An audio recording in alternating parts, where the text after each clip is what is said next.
warahmatullahi wabarakatuh. Alhamdulillah wassalatu wassalamu ala Rasulillah wa ala alihi wa sahbihi wa mawalah. Amma ba'du. Bapak Ibu sekalian yang saya hormati.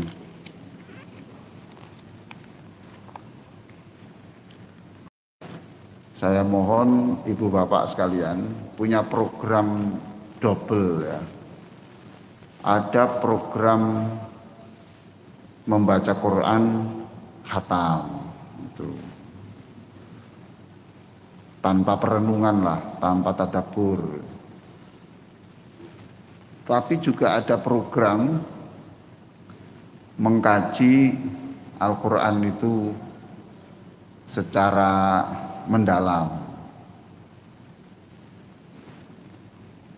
Membaca Quran sampai khatam itu juga punya nilai, ya Pak ya, khatam itu.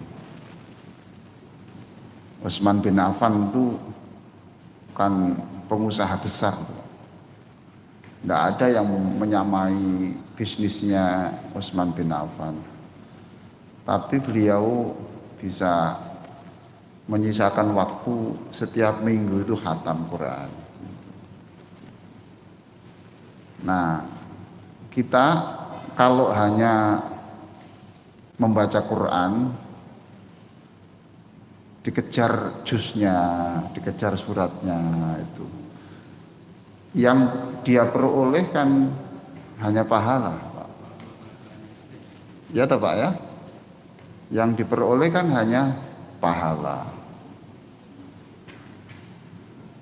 Tapi kalau dengan artinya kan jadinya ya pahala, ya pengetahuan baru. Pengetahuan baru. Jadi satu ayat itu bisa saja ditadabburi itu sampai 2 minggu, 3 minggu. Ini dilepas saja ya. Oh, tidak apa-apa. Sebentar. Aman ya? Aman, alhamdulillah. Oh, ya, alhamdulillah. Saya juga punya tes COVID kok kemarin. Artinya aman. Baik Bapak Ibu sekalian. Jadi satu ayat itu bisa direnungkan terus 2 ayat. Dan cara perenungannya jangan mengabaikan tokoh-tokoh ulama-ulama dulu yang pernah merenungkan ayat itu. Maka kita harus lihat kitab tafsir, bukan kitab terjemah.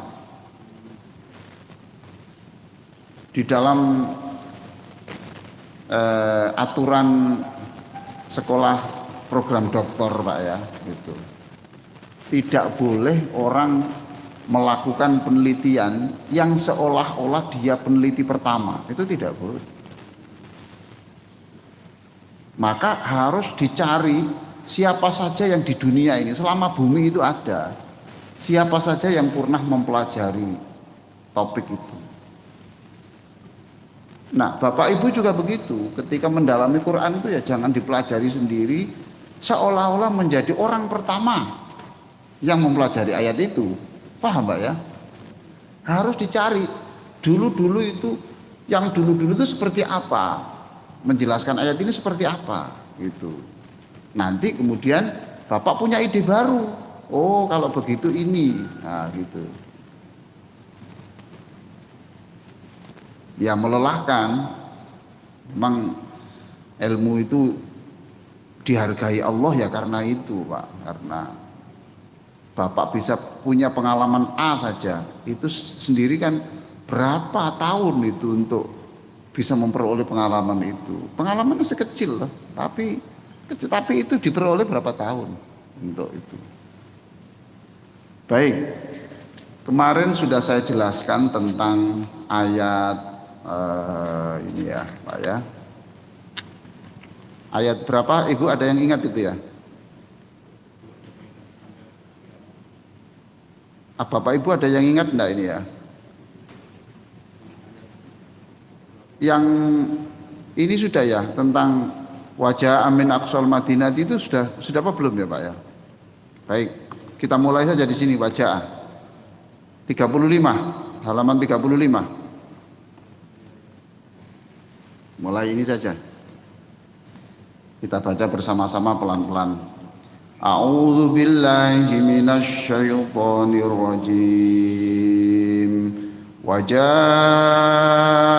min aqsal madinati rajulun yas'a qala ya qaumi ittabi'ul mursalin ittabi'u man la yas'alukum ajran wa hum muhtadun wa ma liya la a'budu alladhi fatarani wa ilayhi turja'un a'attakhidhu min dunihi alihatan yuridni ar-rahmanu bidurrin la tughni anni syafa'atuhum syai'an لا تغني عني شفاعتهم شيئا ولا ينقذون إني إذا لفي ضلال مبين إني آمنت بربكم fasma'un.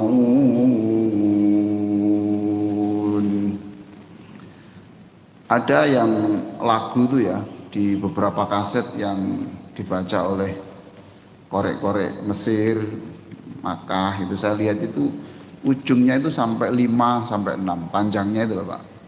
Itu jadi gini ya. Inni idzal lam fi dhalalim mubin. Ini Pak, ketuaan tangannya nih Pak. Coba lihat tangan saya. Lihat saya ya. Dhalalim mubin. Ada yang 7. Ada yang 5. Kita nggak pernah memperhatikan itu. Kita nggak pernah memperhatikan itu. Baik Bapak. Wajah amin aqsal madinati rajulun yas'a. Tolong di garis bawahi rajul yas'a. Bapak Ibu, tolong kata rajulun wajah amin aqsal halaman 35 tadi. Halaman 35 ya, rajul yas'a itu di garis bawahi. Nah, rajul itu di dalam tafsir ini, di dalam buku ini berdasarkan tafsir-tafsir yang saya baca adalah pekerja penenun sutra Pak, penenun sutra orang ini ya Pak ya. Jadi bekerja sebagai penenun sutra di siang hari. Loh Bapak belum punya buku ini toh Pak? Bapak belum punya buku ini? Monggo, monggo. Monggo Pak, monggo. Silakan. Nggih, monggo. Monggo nggih, monggo.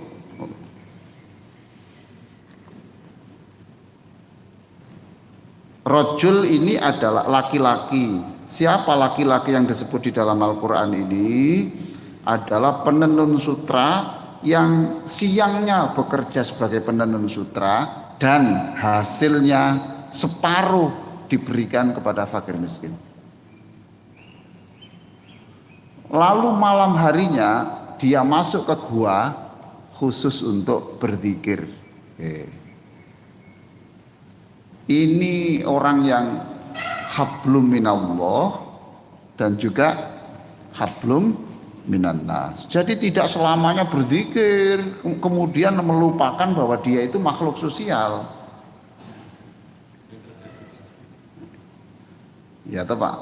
Jadi makanya Umar itu kan singa di siang hari, ya, tapi menjadi burung kecil di malam hari. Jadi Umar itu kalau siang itu seperti singa, tetapi kalau malam itu seperti burung kecil yang kena hujan terus kena angin, itu kecil, kedinginan, tidak punya kekuatan.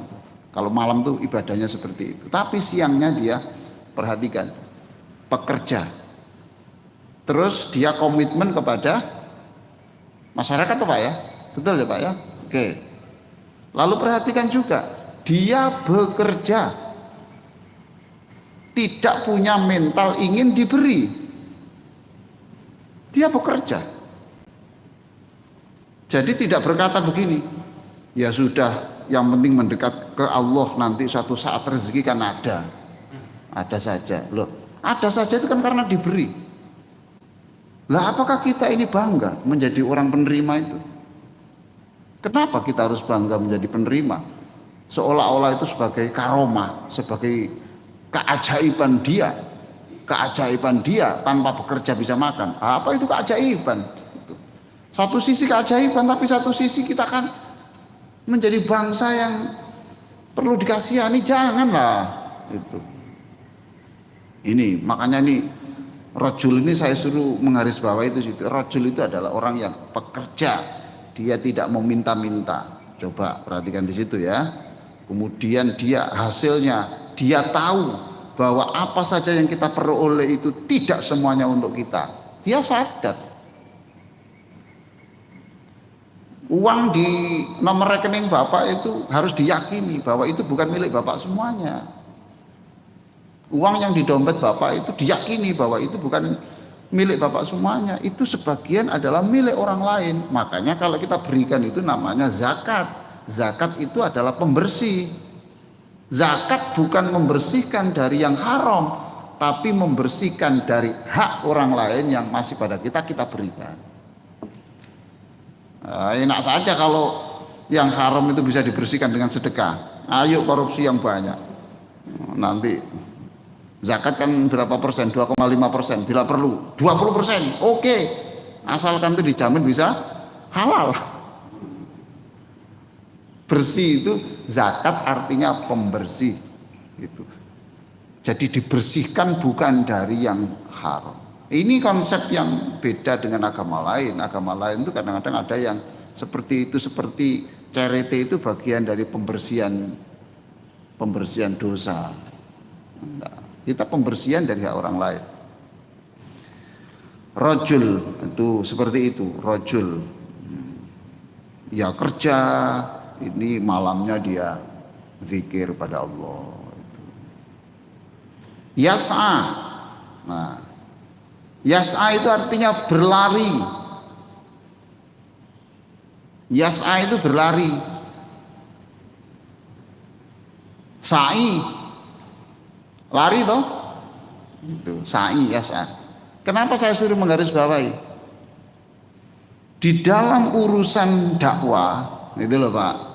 Ini kan ketika orang-orang sudah mau membunuh Rasul itu, dia ada orang dari penduduk dari jauh itu berlari. Nah berarti amar ma'ruf nahi mungkar itu jangan berjalan, harus iya toh Pak gitu. Bikin program-program yang itu tidak statis. Nah ini yas'a. Yas'a itu berlari. Jadi kalau urusan kebaikan itu jangan berjalan, tapi yas'a. Apa yas'a tadi? Berlari. Sampai begini ya Quran itu ya. Gimana Bapak? Iya, itu wasariu itu. Nah, itu. Ya, yas'a. Qala ya qaumi ittabi'ul mursalin. Nah itu. Ittabi'u man la yas'alukum ajra wa hum muhtadun. Nah, perhatikan di sini nasihatnya orang ini. Ikutilah nabi-nabi yang sudah diturunkan kepada kamu. Sebabnya apa? Dua. Sebabnya dua. Nabi itu disuruh orang ini, disuruh orang yang lari-lari menyelamatkan Nabi ini karena mau dibunuh, terus ngomong, kamu itu mbok ya mengikuti orang yang ini, jadi ikuti orang yang tidak meminta kamu upah, itu Pak ya. La yas'alukum ajron wa hum muhtadun, dan mendapat petunjuk. Jadi orang itu, Rasul ini orang yang diberi petunjuk, orang sudah benar ini, dijamin dapat petunjuk. Yang kedua, dia itu datang ke sini itu bukan untuk cari duit, gitu loh Pak, bukan untuk motif ekonomi. Orang ini memang bukan untuk pencitraan, untuk pemilu yang akan datang, bukan. Ajran itu adalah reward. Reward itu bisa poin, bisa koin. Betul tak Pak? Reward itu bisa poin, bisa koin. Kalau saya supaya nanti nama saya kemudian bisa dipilih ke depan, itu namanya koin. Kalau saya dengan ini kemudian dapat sesuatu, berarti koin loh. Kalau tadi poin, koin. Enggak, ikutilah itu. La yas'alukum ajra wa hum muhtadun. Kan sama dengan, ya jangan dipercaya kalau mereka itu tujuannya mencari uang. Ayo toh. Jangan dipercaya kalau tujuannya itu hanya mencari poin. Ikutilah orang Rasul-Rasul itu karena satu, mereka itu memang betul-betul karena Allah, ya, karena Allah, tidak meminta balasan, tidak meminta poin, minta koin. Wahum muhtadun, dan juga mereka itu mendapatkan petunjuk, gitu Pak ya, petunjuk.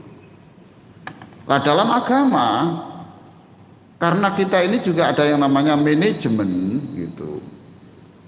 Orang-orang yang mengabdi di bidang agama itu sudahlah, niatlah yang tulus, yang bagus, tetapi sebagai lembaga yang mengundang, lembaga yang membutuhkan itu ya harus tahu diri, karena mereka bukan malaikat.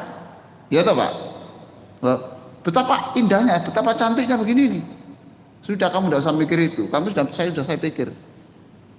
Nah itu yang di beberapa agama lain kan sudah begitu tuh Pak. Sudah, kamu tidak usah mikir itu, rumahmu sudah saya, ya toh Pak ya, gitu. Rumah sudah, pembantu rumah sudah, mobil sudah, tidak usah diurusi itu. Pokoknya kamu itu full untuk pelayanan, full. Situ sudah kita pikirkan.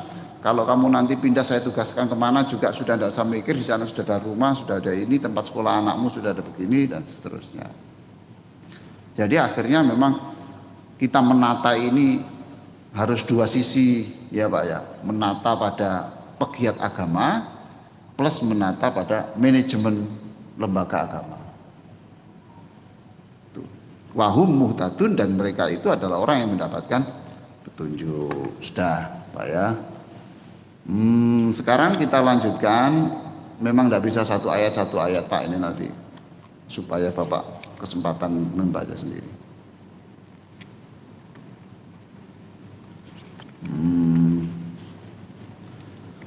Sudah, kita lanjutkan kepada halaman 42.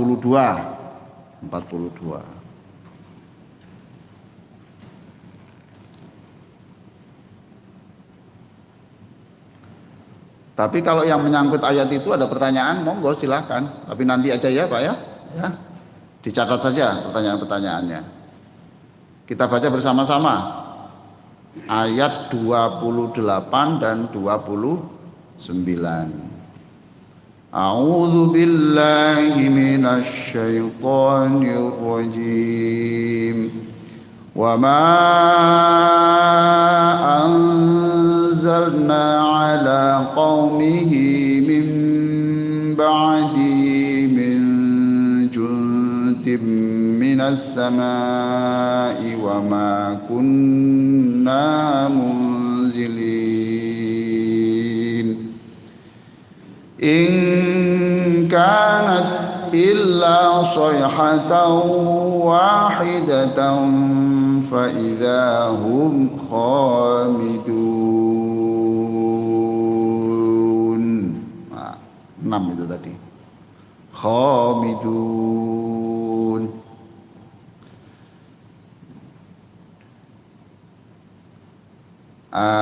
Bapak garis bawahi yang sayhatau wahidah,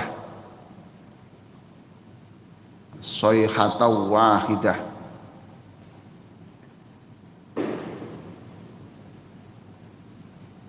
Sayhatau wahidah.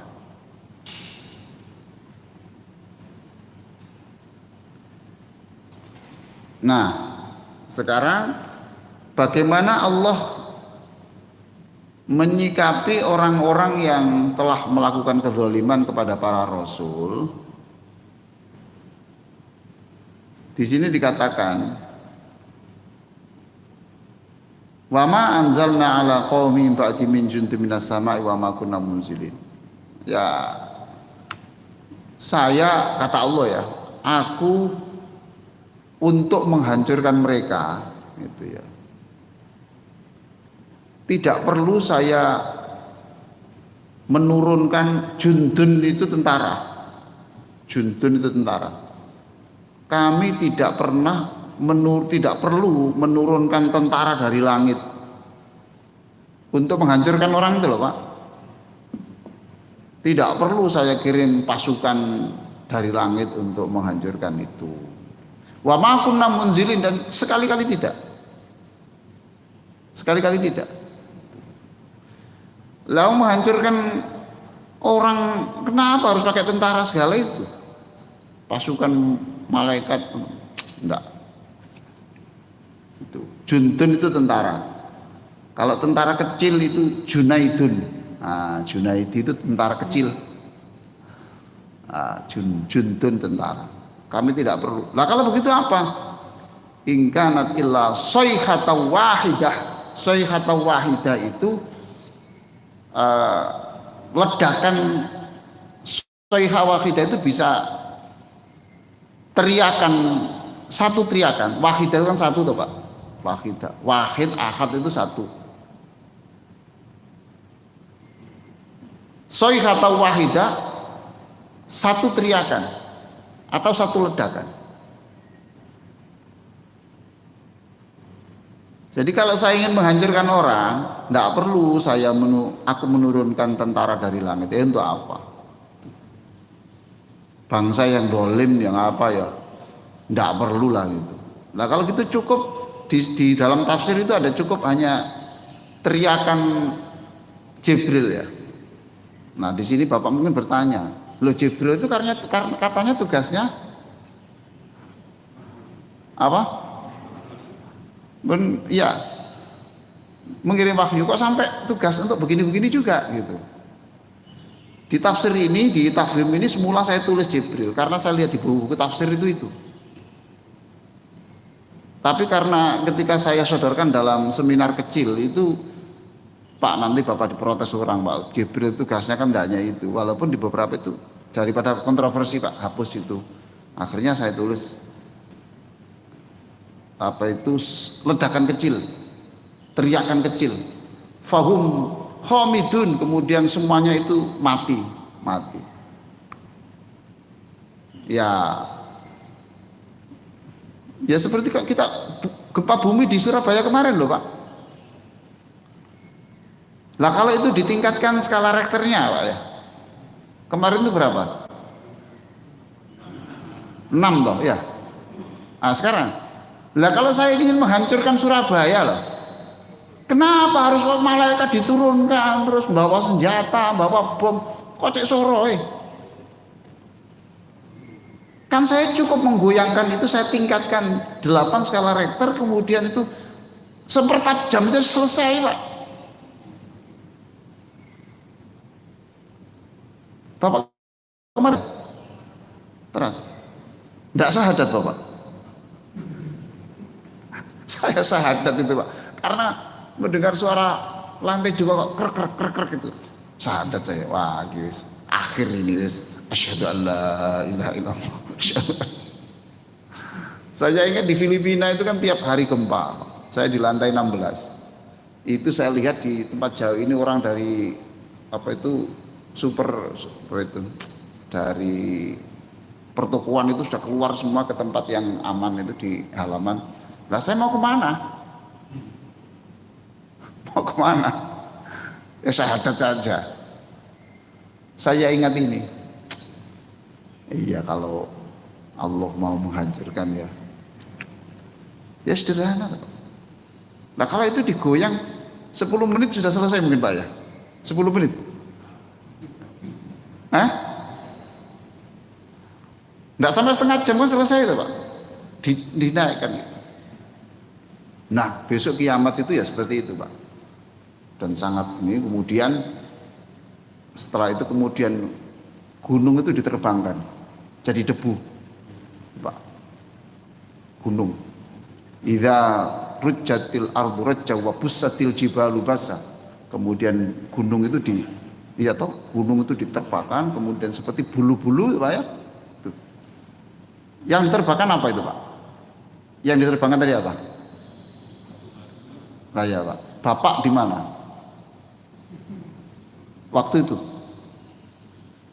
Ya Bapak diterbangkan bersama gunung-gunung itu tuh Pak. Wong menerbangkan gunung aja begitu gampang kok. Jadi kita kan di atas itu.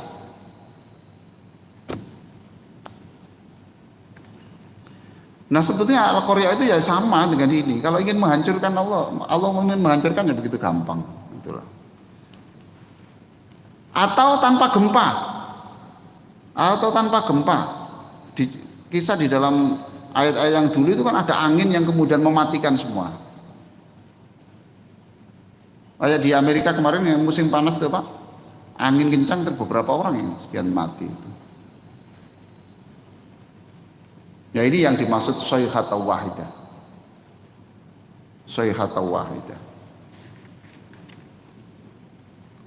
Nah, kita lanjutkan di halaman 44.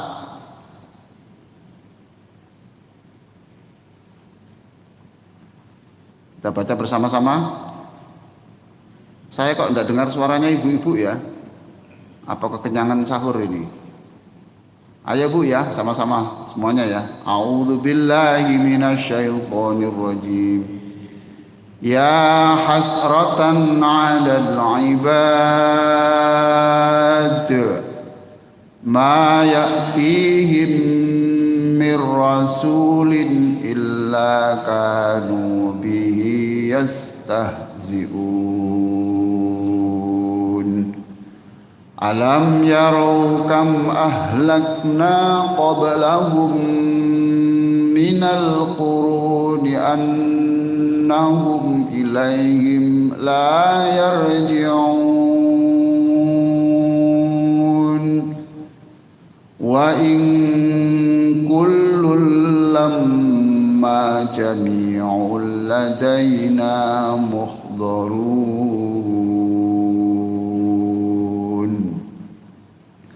Tolong digarisbawahi al-ibad, al-ibad, al-ibad. Ibad itu hamba Pak ya, tapi ini sebetulnya panggilan yang menunjukkan kasih. Ibad itu hamba, tapi panggilan ini untuk menunjukkan rasa kasih.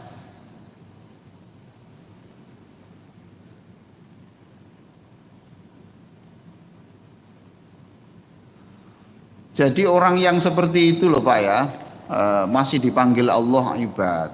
Coba Bapak perhatikan ya, panggilan ibadi itu diingat-ingat, itu panggilan yang menunjukkan kasih Allah. Orang yang banyak berdosa itu masih dipanggil Allah. Qul ya ibadiyalladzina asrafu ala anfusihim. Hai hambaku yang banyak berdosa. Hamba itu susah diterjemahkan yang persis, tetapi itu panggilan yang mencerminkan Allah itu tetap sayang kepada orang. Ini sudah jelas, ya hasratan alal ibad. Betapa ruginya kamu itu hamba. Hamba itu kan ini Pak, hamba itu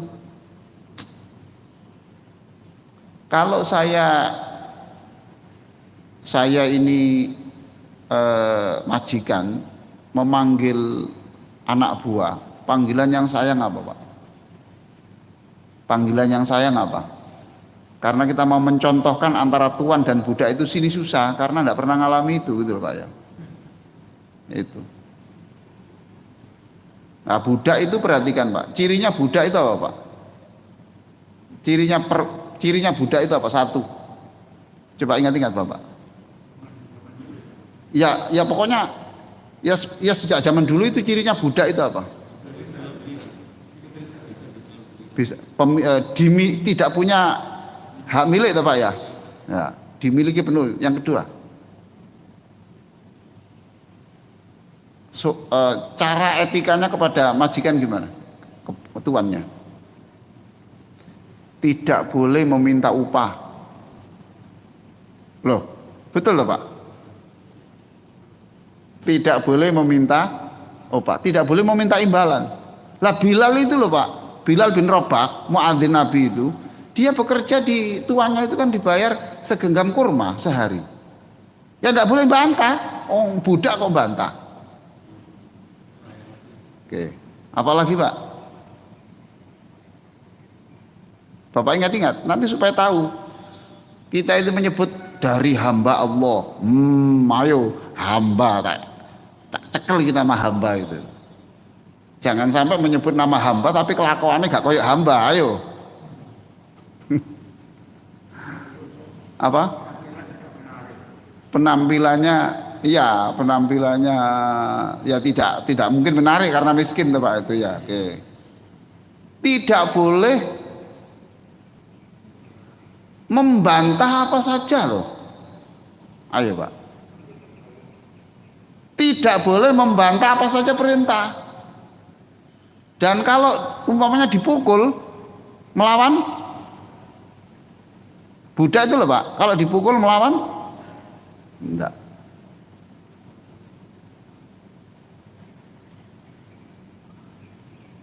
Konsekuensinya kalau Bapak sudah mendefinisikan hamba itu seperti itu Pak, ya. Bapak itu hamba Allah apa enggak? Bapak itu hamba Allah enggak? Ibu itu hamba Allah apa enggak Bu? Ibu? Iya, sudah. Ibu pernah mengeluh karena dapat rezeki yang kurang? Ya, berarti tidak hamba. Ayo.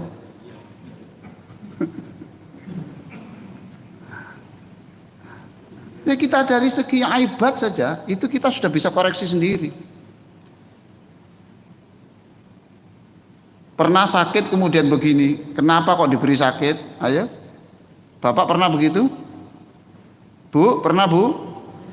Berarti tidak hamba.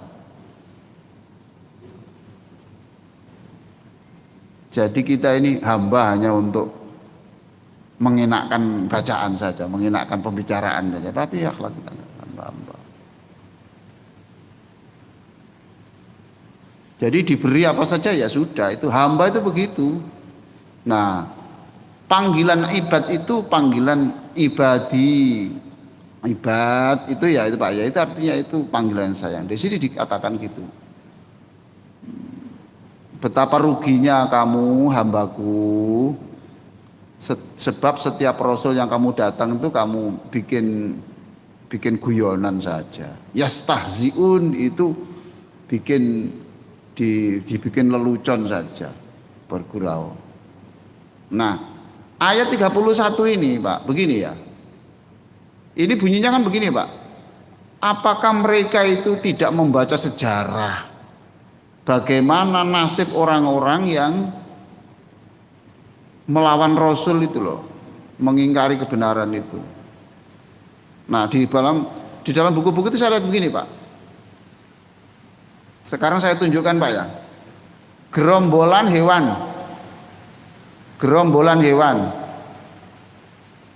Lalu gerombolan yang di depan itu ternyata ada sandal saya, mungkin kehujanan ya? Enggak toh? Lupa saya. Oh, ada toh? Enggak apa-apa kalau gitu.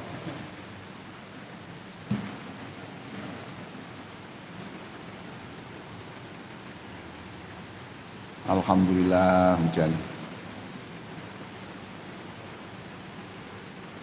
Diberi hujan ya sudah, jangan mengeluh. Hambau, hambau, bantal, hamba, masya Allah, hamba.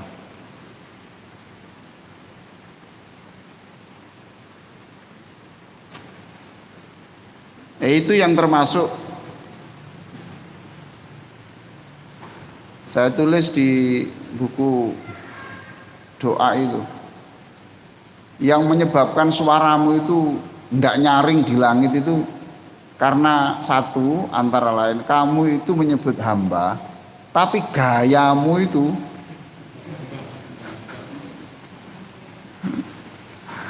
kamu itu menyebut hamba, tapi gayamu itu loh seperti gayanya bukan seorang hamba, bahkan gaya seperti Tuhan saja, menghakimi semua orang. Nah, kemudian baik, saya ceritakan lagi hewan Pak ya. Hewan ini ada gerombolan hewan, lalu ini gerombolan hewan yang terdepan ini ternyata ditangkap oleh pemburu. Oke, saya tanya, hewan yang di belakangnya ini apa yang dilakukan? Apa yang dilakukan oleh hewan di belakangnya? Apa Pak? Lari. Paham toh? Sudah. Ini Quran ini bicara begitu. Kamu itu kok lebih goblok dari hewan. Paham toh Pak? Ketika ada peristiwa di mana itu akan membuat itu terperangkap, kamu itu kok nggak ambil pelajaran? Paham Pak ya? Mestinya kamu itu tahu ini yang menyebabkan orang-orang yang terdahulu itu disiksa Allah itu begini. Berarti kamu itu segera jangan lakukan itu. Nah ini kan ayatnya kan berbunyi alam yarau kam ahlakna qablahum. Masa kamu itu tidak tahu sih sejarah-sejarah yang dulu itu? Orang dirubah mukanya jadi kerah. Ada toh Pak ya gitu. Ada yang buminya dibalik. Sebelum dibalik itu dihujani dulu batu panas karena mereka melakukan penyimpangan seksual toh. Homo hujani diangkat dibalik. Itu Quran itu tidak hadis. Waktu itu padahal belum ada organisasi G, tidak ada. Sekarang ada enggak? Berarti sekarang kan lebih pantas tuh Pak, dibalik. Waktu itu belum ada undang-undang yang mengesahkan pernikahan sejenis. Ayo, sekarang ada nggak negara yang mengesahkan pernikahan sejenis? Ada, ya berarti lebih pantas tuh. Dulu belum ada bisnis online seks. Sekarang ada, ada. Pura-pura enggak tahu saja. Oh ini bapak-bapak ini Bapak tahu? Wah. Ya guyon Pak, guyon ini. Nanti kalau soalnya dijawab tahu kan berarti curiga tuh. Enggak, itu artinya kan yang itu loh Pak, yang apa? Prostitusi online tuh loh Pak. Ada. Dulu enggak ada Pak. Berarti sekarang loh, ayat ini berbunyi, kamu itu mbok tahu dulu-dulu itu seperti apa dan kamu harus mengambil pelajaran. Seperti hewan, ketika rombongan ini kena perangkap, ini pasti lari lah. Kamu kok enggak lari? Ini Pak, alam yarau kam ahlakna qablahum minal quruni annahum ilaihim la yarji'un. Sudah tahu tapi kok ya begitu. Maka di halaman 45, 46, 47 ini saya ceritakan tentang masa-masa yang lalu itu. Nabi Nuh ditenggelamkan dengan banjir besar. Umatnya Nabi Hud dimatikan dengan guruh menggelegar bersamaan dengan angin panas. Ini Terus halaman 46.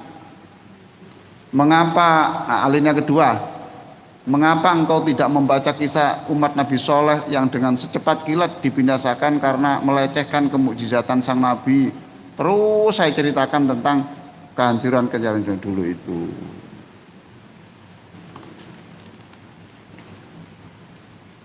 Wa in kullul lamma jami'ul ladaina muhdharun, dan setiap manusia semuanya akan dihadapkan kepada kami. Ya.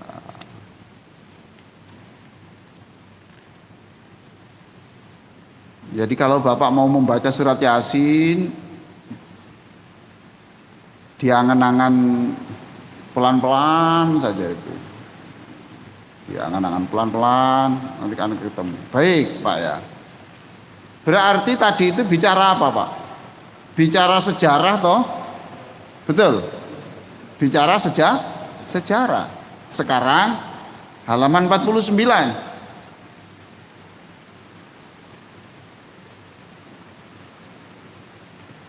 Sekarang tidak bicara sejarah lagi. Ini bicara bumi, tanah. Kita baca bersama-sama. A'udzu billahi minasy syaithanir rajim. Wa ayatul lahumul ardul maitatu ahyainaha wa akhrajna minha habban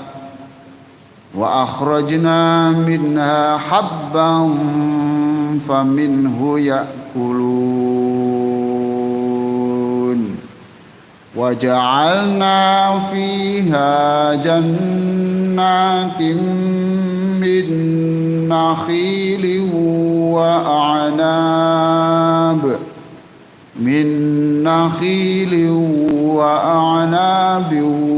wa fajjarna fiha minal uyun liya'kulu min thamarihi wa ma 'amilathu aydihim afala yashkurun.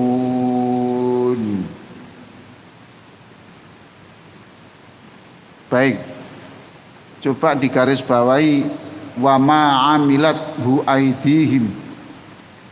Wa ma 'amilathu aydihim. Ibu-ibu masih dengar suara saya Bu karena hujan? Alhamdulillah ya. Sabar. Tadi bicara sejarah. Nah, sekarang kita diajak tidak berbicara masa lampau, tapi bicara soal lingkungan kita, pertanian.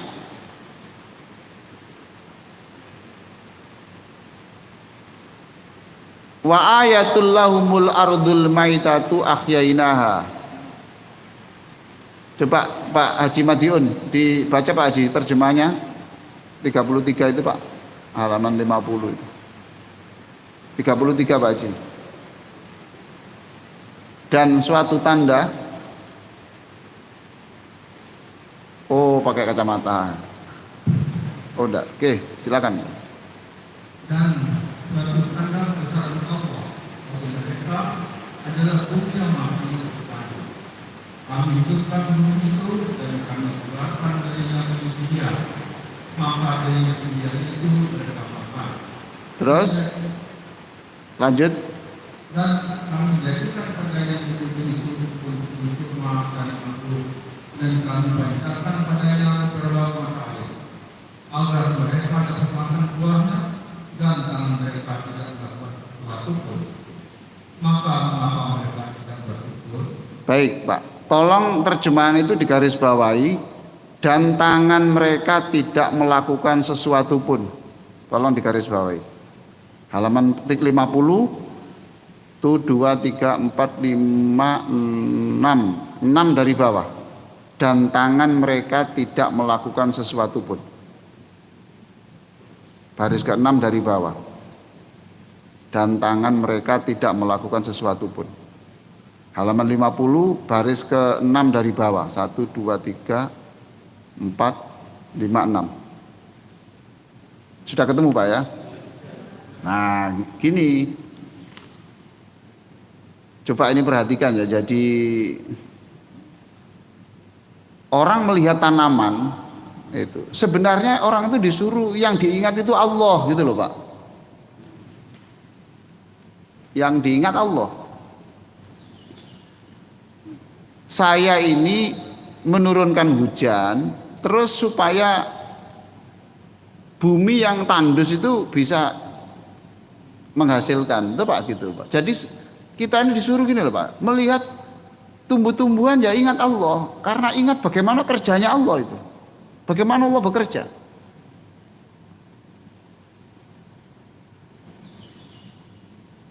Wa akhrajna minha habba, biji-bijian. Saya keluarkan biji-bijian. Berarti setiap ingat beras, ya ingat Allah.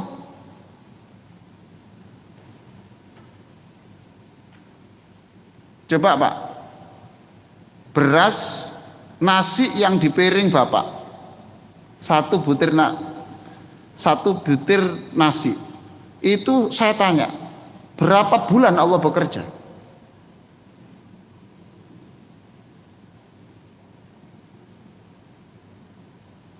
Berapa bulan Allah bekerja?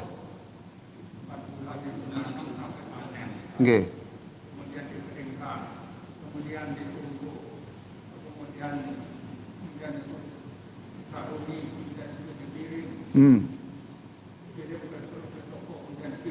Lah ya. Melibatkan berapa orang, Pak? Masya Allah.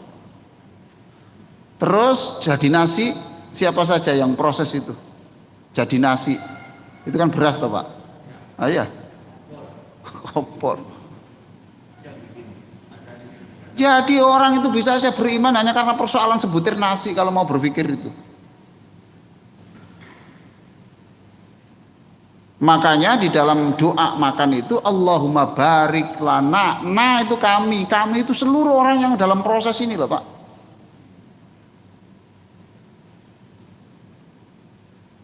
Maka kita jangan main-main Pak, menyisakan satu butir nasi yang tidak kita makan. Sebab dalam hadis, jangan-jangan di butir terakhir itulah sebenarnya induk dari seluruh barokah. Kita diingatkan begini. Lalu saya ceritakan di sini, wa ma amilatu aidihim. Nah ini memang beda Pak terjemahan saya dengan tafsir Departemen Agama. Wa ma amilatu aidihim. Coba nanti Bapak lihat yang halaman 50 ya. 50 yang saya suruh garis bawahi tadi apa? Dan halaman 50 dan tidak sesuatu.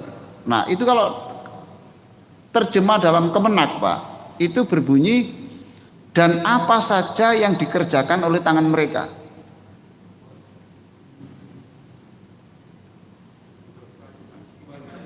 Kenapa?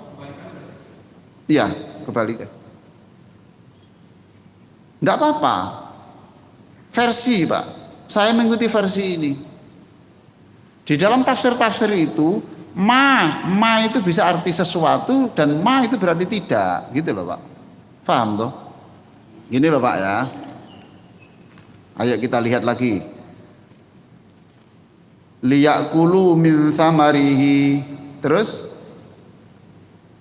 wama. Loh, ma ini Pak, tolong digaris bawahi, dikasih lingkaran. Ma itu bisa berarti sesuatu dan ma itu berarti tidak. Pilihan. Jadi kalau ma itu berarti tidak, berarti dan tangan mereka tidak melakukan sesuatu.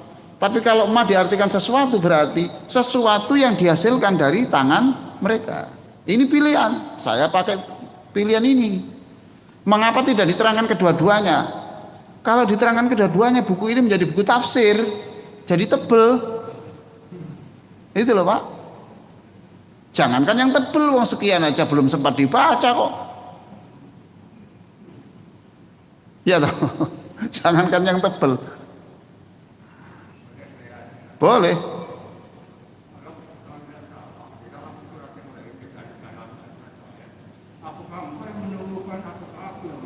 Nah, makanya itu jadi pertimbangan saya gitu loh Pak. Itu di dalam surat Al-Waqiah atau Pak. Afara'aitumul ma'alladzi tashrabun antum anzaltumuhu minal muzni am nahnul munzilun. Itu. Afara'aitum ma tahrusun. Tahukah kamu butir-butir yang kamu sebarkan? Antum tazra'unahu am nahnu zari'un. Nah ini Pak ya. Liya'kulu min samarihi wa ma itu artinya dua. Apa tadi? Sesuatu dan tidak. Oke. Ini Pak mempengaruhi lagu. Saya waktu di Makkah itu ketemu orang ahli qiraah. Kalau emak itu diterjemahkan sesuatu, lagunya harus datar. Jadi begini, liya'kulu min samarihi wa ma 'amilathu aydihim. Berarti yang membaca ini menafsirkan ma apa? Sesuatu apa tidak? Sesuatu. Kalau tidak, lagunya harus naik. Liya'kulu min samarihi wa ma 'amilathu aydihim.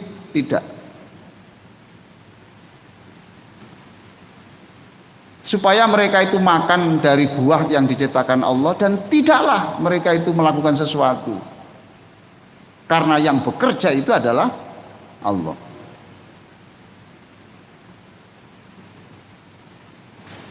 Sampai begitu Pak ya, lagu itu. Bapak kan tidak pernah mikir itu. Bapak kan tidak pernah mikir, ibu kan tidak pernah mikir. Saya ini tahu begitu Pak. Karena di lantai 3 Masjidil Haram itu ada orang yang tidak tahu wajah orang ini cahayanya kok beda gitu. Kemudian saya katakan, waktu itu saya katakan, ya Syekh, qad nawwarta hadzal masjid. Cahayamu itu menerangi masjid. Dari mana kamu tahu? Dia begitu. Ya kira-kira saja. Ana min Indonesia, saya dari Indonesia. Itu. Antam min fin, dari mana Tuan? Ana min Baghdad, min Irak. Gitu. Terus waktu itu saya bilang, sa'aqra'ul Quran. Saya akan membaca Quran dan tolong dibetulkan bacaan saya. Nah itu Pak. Lalu saya membaca, saya masih ingat itu. Ar-Rahman 'allamal Quran. Langsung mulut saya diginikan Pak, ditarik gini. Ar-Rahman itu mulutmu itu terbuka, jangan pelit-pelit mulutmu itu. Jadi ya profesor dicangap orang itu ya baru sekali itu Pak. Jadi harus Ar-Rahman, tidak boleh Ar-Rahman. Loh, itu berarti Ar-Rahman 'allamal Quran khalaqal insana 'allamahul bayan. Itu. Itu. Terus apa lagi itu? Nah, terus saya membaca ma yang sesuatu kok ditinggikan. Stop. Itu ma kamu artikan apa? Kamu artikan sesuatu kok nadamu tinggi, nggak boleh. Baru tahu saya Pak.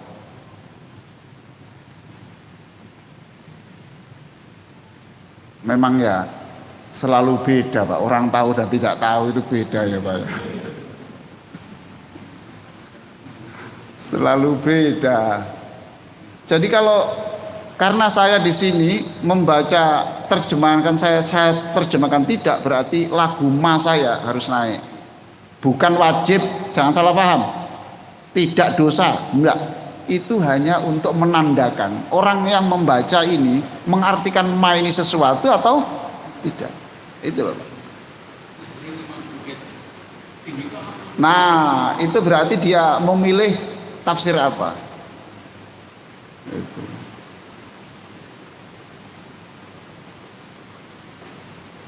Jadi pembaca Quran itu tidak cukup ya aslinya Pak.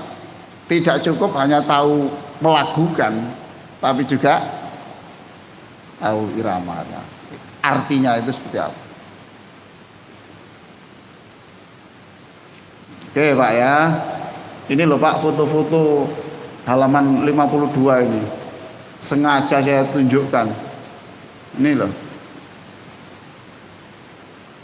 Ini kan samar atau buah toh. Halaman 52. Apa saja itu Pak? Apa saja Bu itu? Ibu itu apa? Tak pasti tahu itu.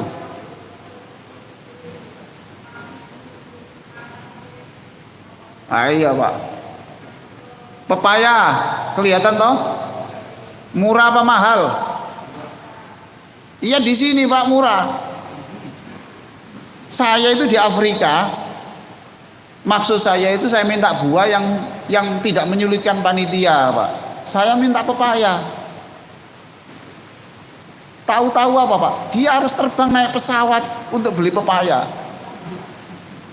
Saya ya Allah minta ampun pada Allah saya. Kenapa kok saya minta itu?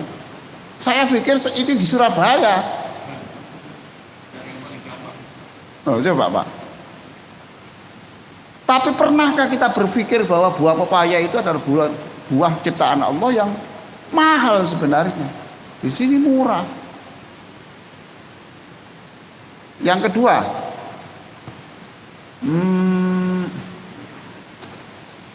ubi jalar Pak. Apa Pak? Telo itu loh Pak. Apa itu? Bahasa Indonesianya apa telo itu? Ketela. Murah apa mahal? Hah? Murah ya? Bapak tahu? Saya ini pernah Pak ditempatkan hotel yang termahal di Taipei, di Taiwan itu. Bapak tahu sarapan paginya sweet potato, kentang yang legi, yang manis, ya telo itu Pak.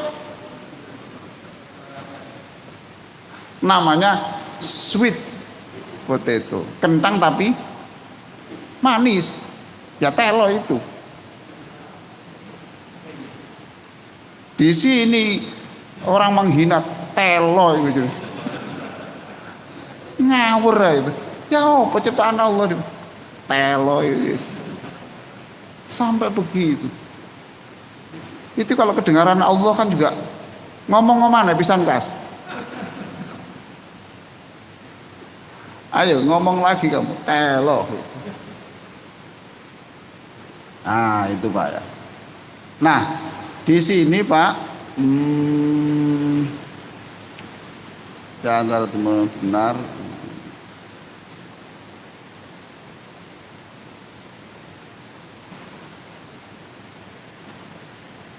Nah kita kan gini toh Pak, Allah sudah menyediakan begini banyak, tapi kita ternyata tidak bersyukur ya. Itu.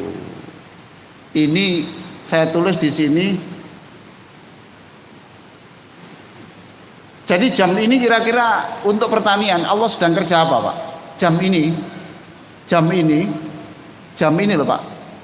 Menit ini sekarang yang dikerjakan Allah untuk tanaman apa?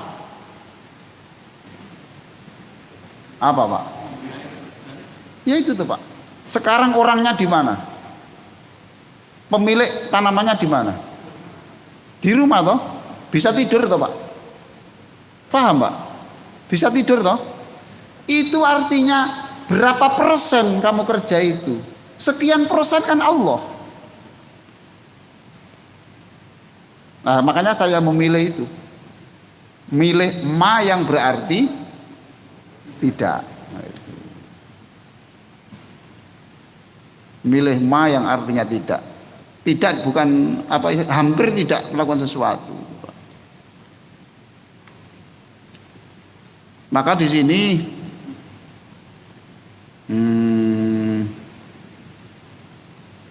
coba lihat halaman 55 sebagai penutup.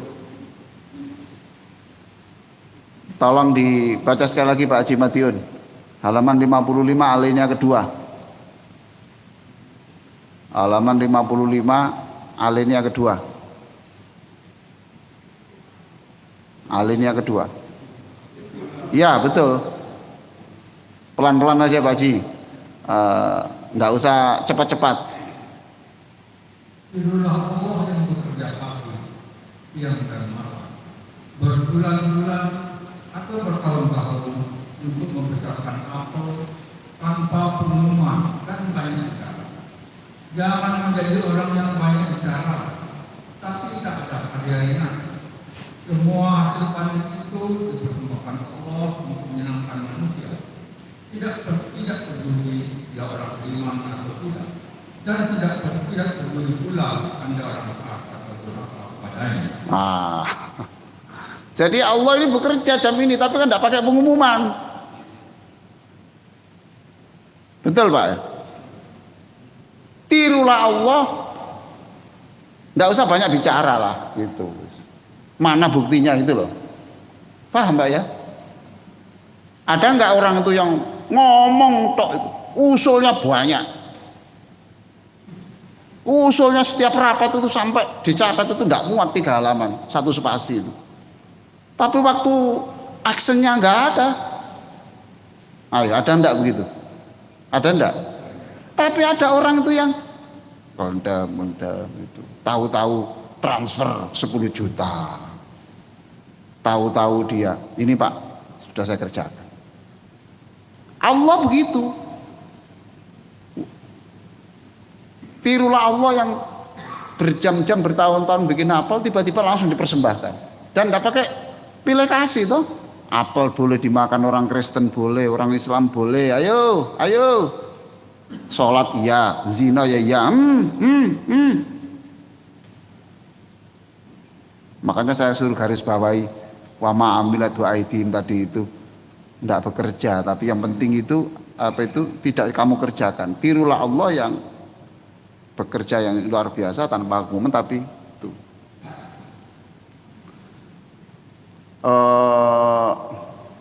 ada pepatah di bahasa Inggris itu begini Pak, work in silence, work in silence, noise will be success will be your noise.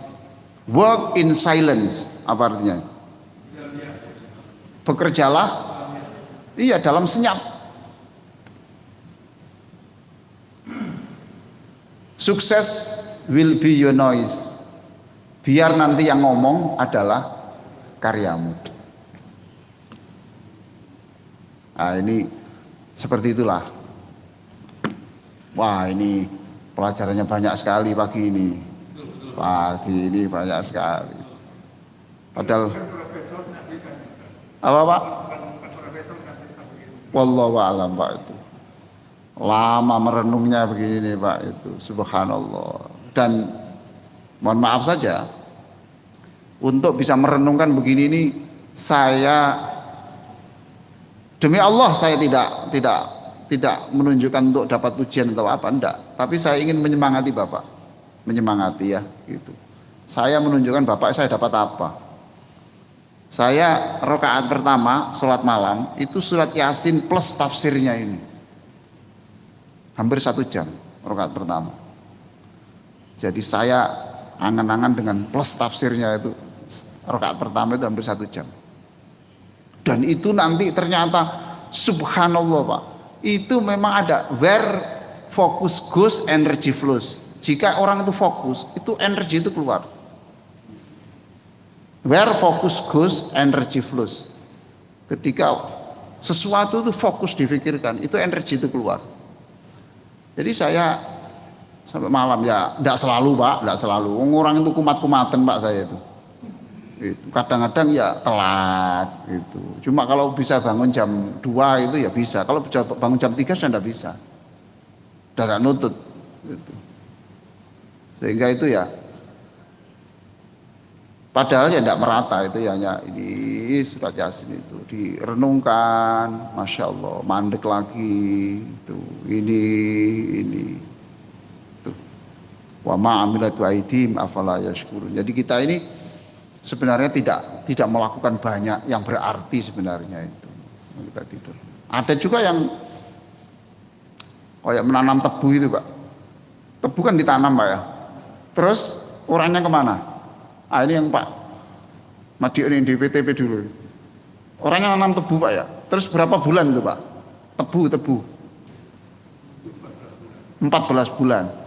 Itu prosentase orangnya ke sawah itu berapa kali Pak? Tiap hari. Orangnya tiap hari mesti ke situ. Ya, jumlah jamnya. Nah itu loh Pak ya. Itu artinya dibanding kerja Allah itu masih belum ada apa-apanya. Wa ma amilathu aidihim. Baik, Ibu, silakan Ibu tanya Bu. Enggak ada, Bapak dulu. Silakan Pak Haji, monggo. Ini Pak, saya terus saja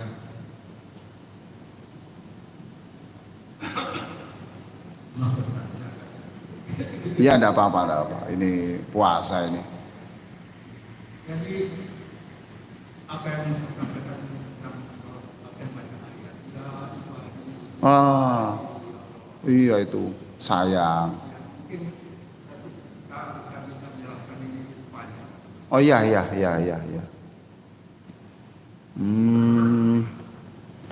Coba ambilkan Quran. Saya jelaskan. Ya nanti tidak saya jelaskan tentang hamba tadi Pak ya. Hamba tadi. Makanya Bapak saya suruh cari dulu tipologi hamba di dalam literatur sejarah itu seperti apa. Nanti Bapak cocokkan aja setelah itu. Ya Pak ya. Hamba itu di dalam sejarah. Hamba dalam ini loh Pak. Hamba dan tuan itu loh Pak. Apa Pak? Ya tidak sampai budak lah Pak. Katakan nggak sampai ya budak ya. Itu. Bapak baca sejarah. Status budak itu seperti apa? Pekerja yang disuruh Belanda mengerjakan apa jalan Dandles apa Pak? Itu seperti apa? Itu kan hampir sama budak Pak. Iya tak Pak itu. Nah dari situ nanti kita tahu berarti sebagai hamba itu ya harus begini gitu. Satu. Nah yang kedua itu kemudian menyangkut panggilan. Nggih. Ada lagi silakan Pak.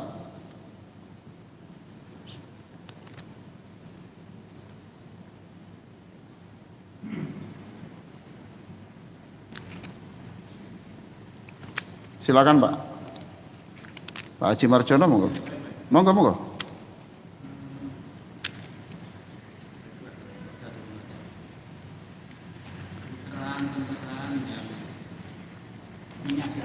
Itu Pak, mic-nya.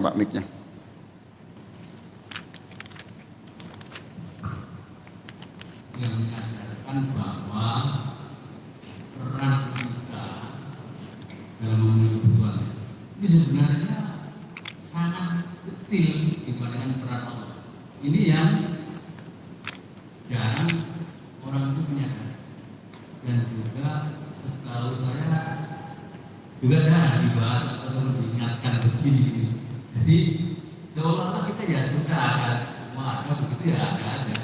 Padahal Allah bekerja sepanjang waktu dan kita hanya sedikit sekali meluangkan waktu pun tidak berbuat apa-apa seperti tadi, tangan pun tidak bergerak. Tapi Allah menyempurnakan itu. Betul Pak, ya.